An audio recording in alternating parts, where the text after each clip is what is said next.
نحمده ونصلي ونسلم على رسوله الكريم اما بعد فاعوذ بالله من الشيطان الرجيم بسم الله الرحمن الرحيم قال الله تعالى في كلامه المجيد البرهان الرشيد والفرقان الحميد وإنك لعلى خلق عظيم صدق الله العظيم وصدق رسوله النبي الكريم ونحن على ذلك من الشاهدين والشاكرين والحمد لله رب العالمين ان الله وملائكته يصلون على النبي يا ايها الذين امنوا صلوا عليه وسلموا تسليما الصلاة والسلام عليك يا سيدي يا رسول الله وعلى آلك وصحابك يا سيدي يا نبي الله الصلاة والسلام عليك يا سيدي يا رسول الله وعلى آلك وصحابك يا سيدي يا نبي الله. معزز سامعین، ارباب اہل سنت، ادب خردگان نگاہ محبت، سورۃ القلم کی ایک آیت مقدسہ آپ کے سامنے تلاوت کی گئی جس میں اللہ رب العزت نے اپنے محبوب کریم رؤوف و رحیم علیہ الصلوۃ والتسلیم کے خلق کی تعریف کرتے ہوئے فرمایا وَإِنَّكَ لَعَلَىٰ خُلُقٍ عَظِيمٍ، اے میرے پیارے نبی بے شک آپ خلق عظیم پر ہیں، یعنی آپ کا خلق عظیم ہے. سامعین، ایک ہے خلق اور ایک ہے خلق. خلق صورت مصطفیٰ کو کہتے ہیں اور خلق سیرت مصطفیٰ کو کہتے ہیں. سیرت مصطفیٰ حضور کی عادات، مثلا آپ کی گفتار، آپ کی ادا، آپ کی سخا، آپ کا آنا جانا، آپ کا اٹھنا بیٹھنا، آپ کا سونا جاگنا، آپ کا کھانا پینا وغیرہ، یہ سب سیرت مصطفیٰ ہے. اور صورت مصطفیٰ حضور کا چہرہ انور جس میں اطہر، کشادہ ماتھا، لب لالی، خط مشکی، زلف عنبری، آنکھیں نرگسی، والضحیٰ کا چہرہ، واللیل کی زلفیں، علم نشرہ کا سینہ،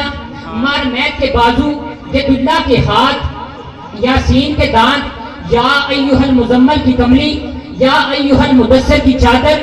طٰہٰ کی آنکھیں، ما ذاق کا سرما، یاسین کے دانت، وما ینطق کی زبان، لعمرک کی جان. یہ سب صورت مصطفیٰ کے جلوے ہیں. وہ کیسی صورت ہے کہ جس صورت کے بارے میں پیر میرے علی شاہ بھی بول پڑے مکھ چند بدرشا شانی ہے، متھے چمک دی لاٹ نورانی ہے، کالی زلف تے اکھ مستانی ہے، مخمور اکھی ہنمت بڑیاں، اس صورت نو میں جان آکھاں، جانانے کے جانے جہان آکھاں، سچ آکھاں تے رب دی میں شان آکھاں، جس شان تو شانہ سب بنیاں. سبحان اللہ ما اجملکا ما احسنکا ما اکملکا، کتھے مہر علی کتھے تیری سنا، گستاخ کھیاں کتھے جا رہیاں. مجھے سامعین، بعض لوگ تنقید کرتے ہیں کہ سنی علماء تو صرف حضور کے حسن کی بات کرتے ہیں، صرف صورت مصطفیٰ کی بات کرتے رہتے ہیں. تو صورت میں کیا رکھا ہے؟ کہتے ہیں حضور کی تعلیم کی بات کرو، حضور کے اخلاق کی بات کرو، حضور کی سیرت کی بات کرو. تو میں ان کی خدمت میں گزارش کرنا چاہوں گا کہ یہ سوال ہم سے نہ کرو کہ نبی کی صورت میں کیا رکھا ہے، بلکہ یہ سوال خدا سے کرو، کیونکہ خدا بھی بار بار اپنے محبوب کی صورت کی تعریف کر رہا ہے. سنو خدا کیا کہتا ہے، والضحیٰ محبوب تیرے چمکتے چہرے کی قسم، واللیل محبوب تیری کالی کالی کنڈل والی زلفوں کی قسم، طٰہٰ اے چودھری کے چاند، یاسین اے ساری دنیا کے آقا اور سردار، یا ایھا المزمل اے کالی کملی اوڑھنے والے محبوب، یا ایھا المدثر اے سفید چادر اوڑھنے والے محبوب، لعمرک محبوب مجھے تیری زندگی کی قسم، مجھے تیری حیاتی کی قسم. پھر خدا انداز بدل کے یوں فرما رہا ہے قد نرا تقلب وجہک فی السماء، محبوب ہم آپ کا چہرہ انور بار بار آسمان کی طرف اٹھانا دیکھ رہے ہیں. محبوب ہم آپ کا چہرہ انور بار بار آسمان کی طرف اٹھانا دیکھ رہے ہیں. فَإِنَّكَ فِي أَعْيُنِنَا، محبوب ہم تجھے چشم قدرت سے دیکھتے ہی رہتے ہیں. وَمَا رَمَيْتَ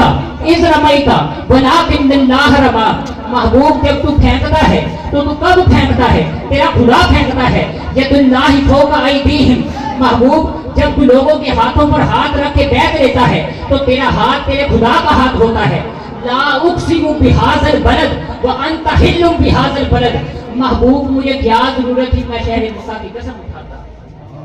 مجھے کیا ضرورت تھی میں شہر مکہ کی قسم اٹھاتا. میں اس کی قسم تو صرف اس لیے اٹھا رہا ہوں کہ اس شہر کی گلیوں میں تیرے پاؤں لگے ہیں، اس شہر کے ذروں نے تیرے پاؤں کو چوما ہے، تیرے قدموں کو چوما ہے۔ تو ان ساری آیات میں اللہ رب العزت اپنے محبوب کی صورت کی تعریف بیان فرما رہا ہے۔ جب خود خدا اپنے محبوب کی صورت کی تعریف کر رہا ہے تو پھر ہم اپنے آقا و مولا کی صورت کی تعریف کیوں نہ کریں؟ حضرت ابو ہریرہ رضی اللہ تعالیٰ عنہ سے کسی نے پوچھا کہ اے صحابی رسول ذرا بتائیے کہ صورت مصطفیٰ کیسی تھی؟ تو آپ نے فرمایا کہ اگر تم مجھ سے پوچھتے ہو کہ صورت مصطفیٰ کیسی تھی تو سنو، کأن الشمس تجری فی وجہہ، جب ہم حضور کے چہرے کو دیکھتے تو یوں لگتا کہ جیسے سورج طلوع ہو گیا ہے، جب ہم حضور کے چہرے کو دیکھتے تو یوں لگتا کہ جیسے سورج طلوع ہو گیا ہے۔ یہی سوال حضور کے وصال کے بعد کسی نے حضرت مولا علی سے پوچھا تو آپ نے فرمایا لم ارکب لہ ولا بعدہ مثلہ صلی اللہ علیہ وسلم، کہ آپ اتنے خوبصورت تھے کہ آپ سے پہلے اور آپ کے بعد میں نے آپ سے زیادہ حسین کوئی دیکھا ہی نہیں۔ حضرت ربیع بنت معوذ رضی اللہ تعالیٰ عنہ سے کسی نے پوچھا کہ اما جان ذرا بتائیے کہ آپ نے صورت مصطفیٰ کو دیکھا ہے، ذرا بتائیے تو صحیح کہ صورت مصطفیٰ کیسی تھی؟ تو آپ نے فرمایا یا بنیا لو رأیتہ رأیت الشمس طالیہ، اے میرے بیٹے تم صورت مصطفیٰ کو اگر دیکھ لیتے تو تمہیں یوں محسوس ہوتا کہ جیسے سورج نکل آیا ہے، جیسے سورج نکل آیا ہے۔ ایک مرتبہ پیارے آقا صحابہ کے مجمع میں تشریف فرما تھے تو صحابہ نے سوال کیا حضور اللہ رب العزت نے آپ کو کتنا حسن دیا؟ تو پیارے آقا نے فرمایا کہ اللہ رب العزت نے حسن کے 10 حصے کیے، جس میں سے ایک حصہ ساری دنیا میں تقسیم کیا اور باقی 9 حصے مجھے دے دیا، باقی 9 حصے مجھے دے دیا۔ حضرت شاہ ولی اللہ محدث دہلوی رحمۃ اللہ علیہ دور سمین میں لکھتے ہیں کہ ایک بار میرے والد ماجد حضرت عبدالرحیم دہلوی کو خواب میں حضور کی زیارت ہوئی تو میرے والد نے حضور کی بارگاہ میں عاجزانہ سوال کیا کہ حضور مصر کی عورتوں نے جمال یوسف دیکھا تھا تو اپنی انگلیاں کاٹ لی، حسن یوسف تو آپ کے حسن کی ایک جھلک ہے، لیکن کیا وجہ ہے کہ ایسا واقعہ آپ کے ساتھ پیش نہیں آیا، اس کا سبب کیا ہے؟ تو پیارے آقا نے فرمایا جمالی مستور عن اعین الناس غیرۃ من اللہ، اے عبدالرحیم میرا جمال اللہ تعالیٰ نے غیرت کی وجہ سے لوگوں کی آنکھوں سے چھپا رکھا ہے، غیرت کی وجہ سے لوگوں کی آنکھوں سے چھپا رکھا ہے۔ میں اللہ کا محبوب ہوں، اللہ کی محبت نے گوارا نہیں کیا کہ محبوب میرا ہو اور غیر اسے دیکھا کرے، اس لیے خدا نے میرے حسن کو بشریت کے پردوں میں چھپا کے بھیجا ہے۔ اے عبدالرحیم سنو، اگر خدا لو ظہر لفعل الناس اکثر مما فعلوا حین رؤوا یوسف، اگر حسن یوسف کی طرح میرے حسن کو بھی خدا، میرے حسن سے بھی خدا پردے اٹھا کے بھیجتا تو دنیا ماہی بیاب کی طرح تڑپ کے مر جاتی اور لوگوں کا اس سے زیادہ حال ہوتا جو یوسف علیہ السلام کو دیکھنے سے بنا ہوا تھا۔ معزز سامعین توجہ فرمائیں، اللہ رب العزت نے ابھی حسن مصطفیٰ کو چھپا کے بھیجا ہے تو یہ عالم ہے، اگر پردے اٹھا کے بھیجتا تو پھر کیا ہوتا؟ صحابہ نے حسن مصطفیٰ دیکھا تو بدر اور احد میں اپنی گردنیں کٹا دی، ہم نے بھی ابھی حسن مصطفیٰ دیکھا نہیں، صرف ان کے حسن کی بات سنی ہے، اور غازی علم الدین شہید نے بھی حسن مصطفیٰ دیکھا نہ تھا مگر اپنے نبی کی عزت پر قربان ہو گیا، لیکن تختہ دار پر چڑھنے سے پہلے مدینے والا محبوب خود جیل کی کوٹری میں تشریف لے آیا۔ آپ نے فرمایا اے علم الدین اچھی طرح دیکھ لے تو جس حسن پر غائبانہ نثار ہوا ہے آج وہ حسن تیرے سامنے آشکار ہے، میں تجھے اپنا جلوہ دکھانے جیل کی کوٹری میں آ گیا ہوں، میں دیپال پرید نو توڑ دے نہیں دیباں پھڑن پھر اس نو چھوڑ دے نہیں۔ مجھے سامعین جب زلیخا کو حضرت یوسف علیہ السلام سے محبت ہوئی تھی تو مصر کی عورتوں نے تنقید کی تھی، زلیخا نے کہا کہ اگر تم میرے یوسف کو دیکھ لیتی تو تم مجھے برا نہ کہتی، اور ہم بھی ان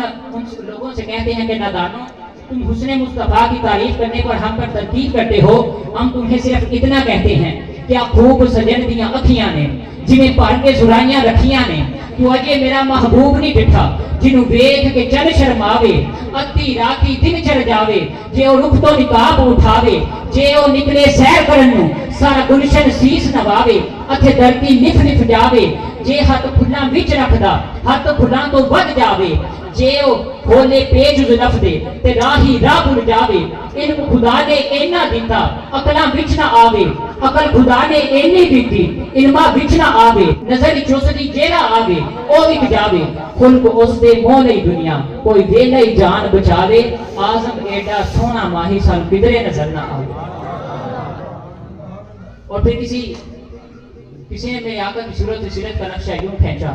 کہا چہرہ ہے کہ انوار دو عالم کا صحیفہ، آنکھیں ہیں کہ بحرین تقدس کے نگی ہیں، ماتھا ہے کہ وحدت کی تجلی کا ہے بر، آرد ہے کہ بر فجر کی آیت کے امی ہیں، ایسوں ہے کہ بر نیل کے بکھرے ہوئے سائے، ابرو ہے کہ کوسین شب قدر کھلے ہیں، گردن ہے کہ بر فرق زمین اوج سریا، لب صورت یاقوت شعاؤں میں دلے ہیں، قد ہے کہ نبوت کے خد و خال کا معیار، بازو ہے کہ توحید کی عظمت کے علم ہیں، سینہ ہے کہ رمزے دل ہستی کا خزینہ، پلکیں ہیں کہ الفاظ رکھے لوح قلم ہیں، باتیں ہیں کہ تو باغ چٹکتی ہوئی کلیاں، لہجہ ہے کہ یزداں کی زباں بول رہی ہے،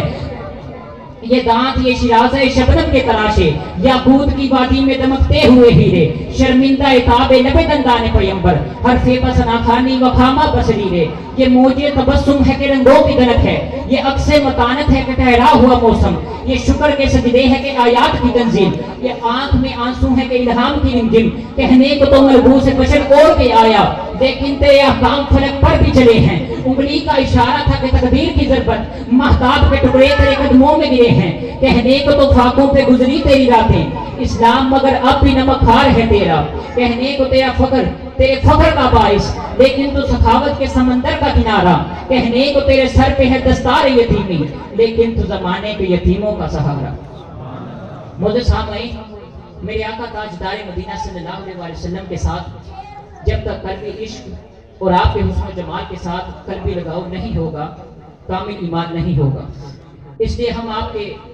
جمال صورت کو بھی مانتے ہیں اور آپ کے کمال سیرت کو بھی مانتے ہیں۔ اللہ رب العزت سے دعا ہے کہ اللہ رب العزت میری اور آپ کی حاضری قبول فرمائے اور ہمارے لیے ذریعہ نجات بنائے۔ وما علینا